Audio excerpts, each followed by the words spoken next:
So I'm sitting here in the dark, load shedding, of course, and my battery's on 13%. And I'm like, okay, what can I do? I'm tired of scrolling on Instagram, not because I'm tired of the content, but because it's my data, Gili data njengamanje. Twitter, also the same. Like, I want to watch a lot of things. I've sent myself so many things to my DM so I can watch them when the Wi-Fi comes back on. Because I do have data, right?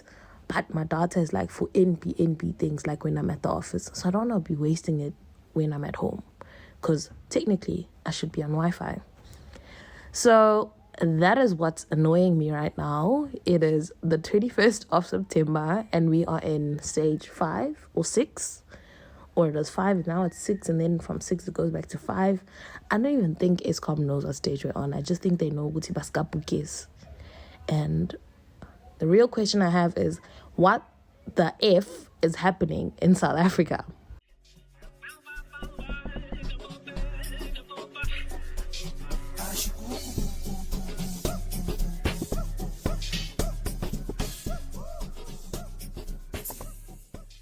Hello everyone, my name is Eish-kom, and this is just a rant about South Africa at the moment.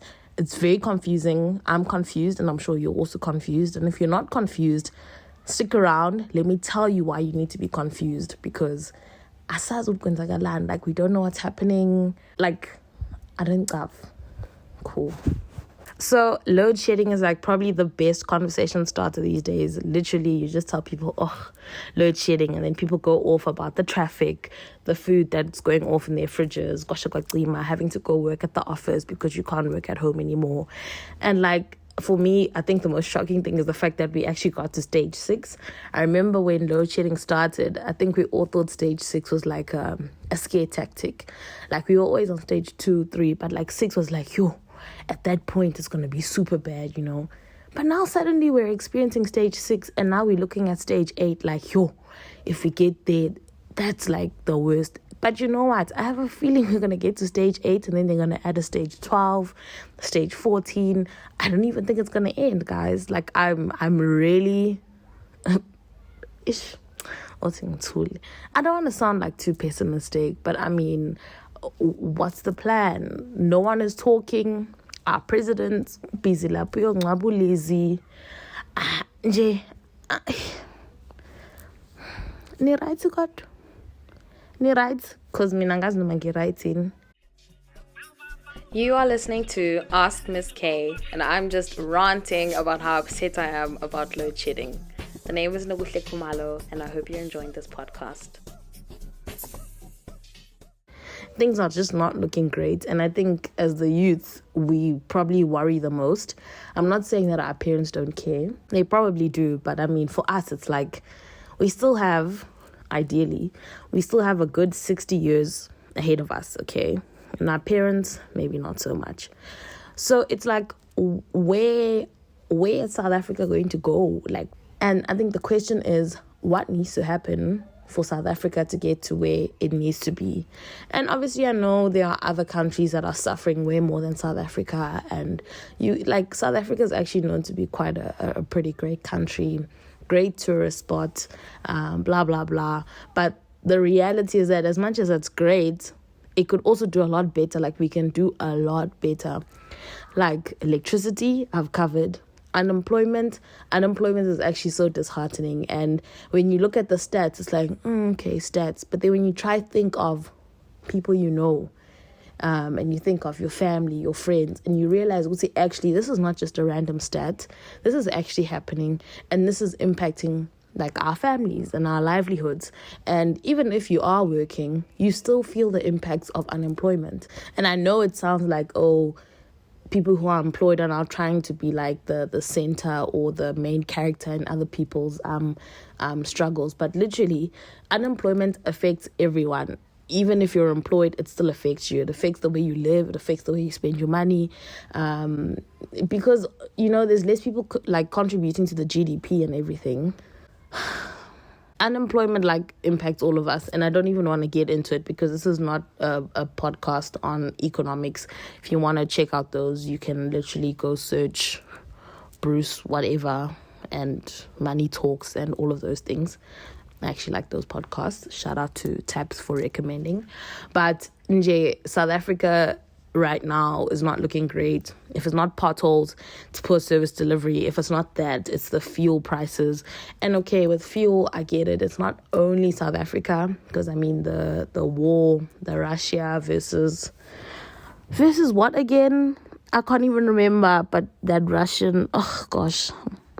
Mangisi Russians and mangi sausage de laga Eskom, but that war that happened, yeah, that's also impacting our fuel, obviously. And I'm just tired. Like, I am just so tired. I'm exhausted.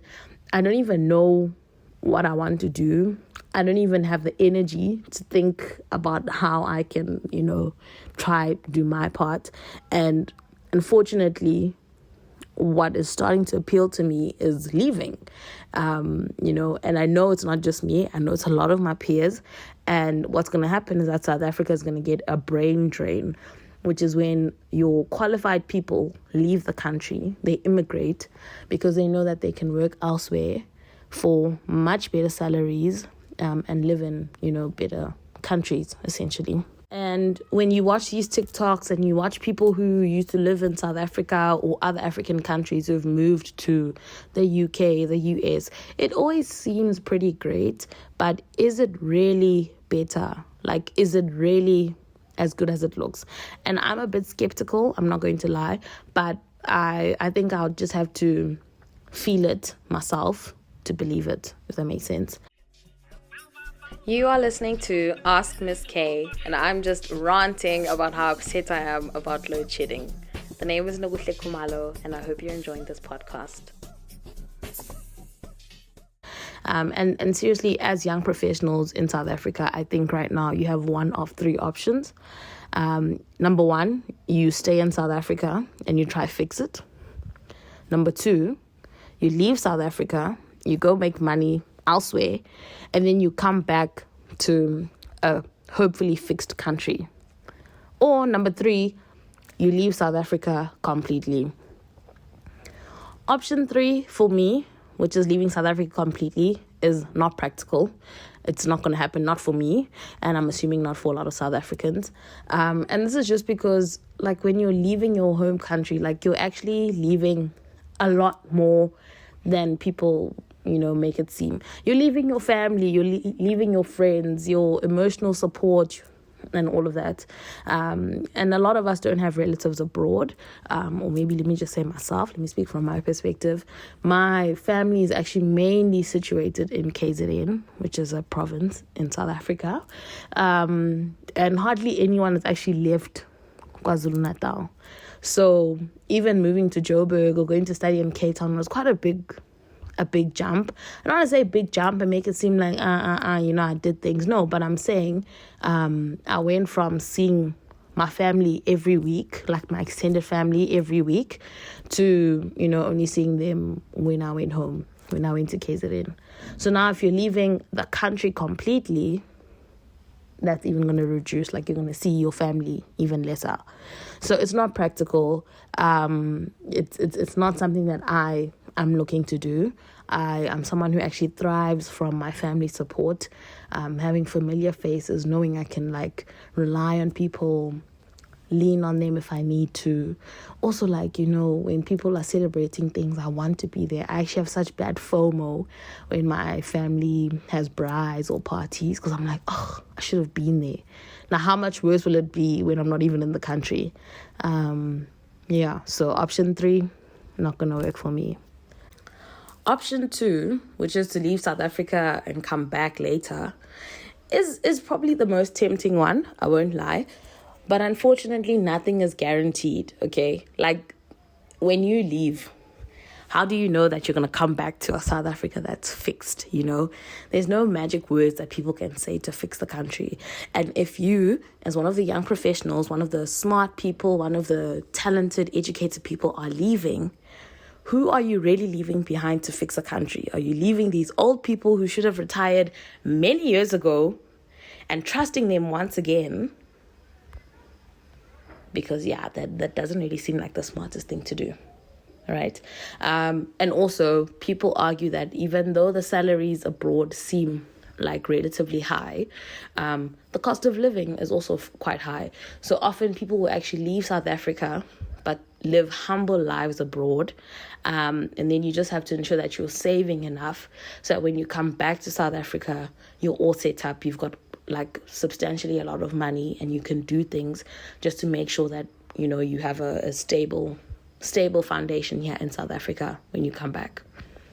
I know there was a time where a lot of nurses were leaving, going to the UK. I think the UK needed quite a lot of healthcare professionals. So a lot of nurses were leaving, a lot of doctors were leaving. It was from South Africa, and I think Zimbabwe also had a lot of their health professionals leaving.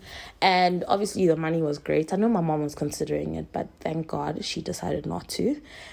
She actually went, I think she went to like they had like a training or like a road show to tell people this is what you're going to do. You're going to go to the UK. This is what you'll earn, blah, blah, blah.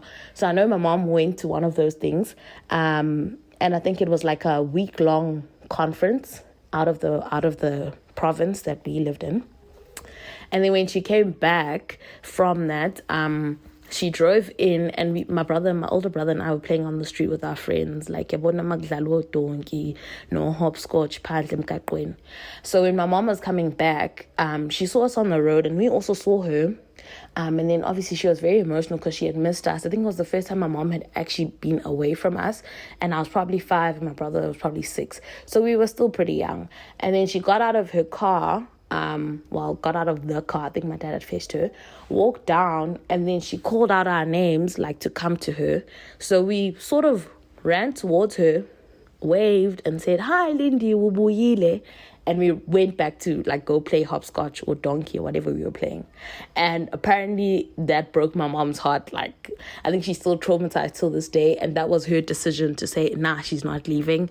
She was so disappointed at how little attention we paid to her when she came back, because she had missed us so much, and she was only gone for a week, and her kids were already so disassociated with her. Like, we really didn't care. I think we were just super excited to play with our friends, bro. But anyways, my mom took that super deeply, and she was like, now imagine if I go and I work in the UK for all these years, when I come back, my kids are gonna call me like lo auntie, lo sisi, lo na, like, you know, she's gonna be a stranger to us. So she was like, no, she's not gonna do that. And I appreciate that, man. I really appreciate that my mom did that, not gonna lie. Because I don't think growing up without my mom would have been the best. But luckily for me, I didn't have a kid, so I can still consider going abroad for a bit. And not to say that if you have a kid, you can't go abroad. Definitely you can. Like, there are different circumstances. Obviously, you and your partner or your husband will decide, you know, what's best for you guys. And, you know, some people actually take their kids abroad. It's literally an option. And some people can actually afford to come back quite often. But I think, you know, in most scenarios, or at least in my scenario, in my mom's scenario, it was like, once you're there, you only come back once a year. So, you know, you better be sure. You are listening to Ask Miss K, and I'm just ranting about how upset I am about load shedding. The name is Nobuhle Kumalo, and I hope you're enjoying this podcast. And then lastly, option 1, which is to stay in South Africa and try fix it. This is probably like the toughest one. I really think this is a tough one, and people will probably end up doing this, not because they want to fix the country, but mainly because they're probably just scared to take the leap. It's very hard to just jump when you don't know where you're going to land, especially if you have people that are relying on you. The reality is that people actually support families, people support their siblings, their kids, their parents, and all of that. So it's not very simple to just say, oh, I'm up and leaving, I'm going to blah, blah, blah. I don't know what I'm going to do, but I'm going to try it out and see if I can make a success.